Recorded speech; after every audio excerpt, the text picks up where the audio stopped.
ನಮಸ್ಕಾರ ಕರ್ನಾಟಕ. ಏನಪ್ಪಾ ಈ ಮಳೆಯಲ್ಲಿ ಎಲ್ಗೆ ಹೋಗ್ತಿದ್ದಾರೆ ಅಂತ ನೋಡ್ತಿದ್ದೀರಾ.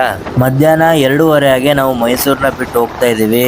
ಆದ್ರೆ ಅವಾಗ ಸ್ಟಾರ್ಟ್ ಆಗಿರೋ ಮಳೆ ಇನ್ನೂ ಬಿಡ್ತಾ ಇಲ್ಲ. ನಾವು ಒಂದ್ ಕಡೆ ದಾರಿ ಮಧ್ಯೆ ನಿಲ್ಸಿದ್ವಿ, ಆದ್ರೂ ಮಳೆ ನಿಲ್ತಾ ಇಲ್ಲ. ಫುಲ್ ಒದ್ದೆ ಆದ್ವಿ.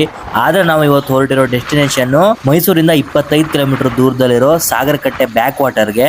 ಅಂತೂ ಮಳೆಯಲ್ಲಿ ನೆಂದ್ಕೊಂಡು ಸ್ಟ್ರಗಲ್ ಮಾಡ್ಕೊಂಡು ಈ ಒಂದು ಅದ್ಭುತವಾದ ವ್ಯೂ ನೋಡೋಕೆ ಸಾಗರಕಟ್ಟೆ ಹತ್ರ ಬಂದ್ವಿ. ನೋಡಿ, ಇದೇ ನೋಡಿ ಆ ಅದ್ಭುತವಾದ ವ್ಯೂ, ಎಷ್ಟು ಚೆನ್ನಾಗಿದೆ ಗ್ರೀನರಿ ಅಂತ.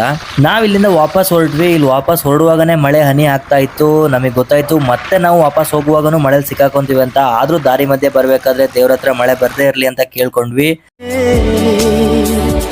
ಯಾವ ಚಿಪ್ಪಿನಲ್ಲಿ ಅಂತೂ ಬಂದೇ ಬಿಡ್ತು ನೋಡಿ ಮಳೆ. ಮಳೆಯಲ್ಲಿ ಸಿಕ್ಕಾಕೊಂಡಾಯ್ತು, ಫುಲ್ ನೆಂದಾಯ್ತು, ಬಟ್ಟೆ ಎಲ್ಲ ಒದ್ದೆ ಆಗಾಯ್ತು. ಹೆಂಗ್ ಬರ್ತಾ ಇದೆ ಅಂದ್ರೆ ಆದ್ರೂ ಒಂಥರ ಖುಷಿ. ಬೈಕಲ್ಲಿ ಹೋಗ್ತಾ ಹೋಗ್ತಾ ಅಭ್ಯಾಸ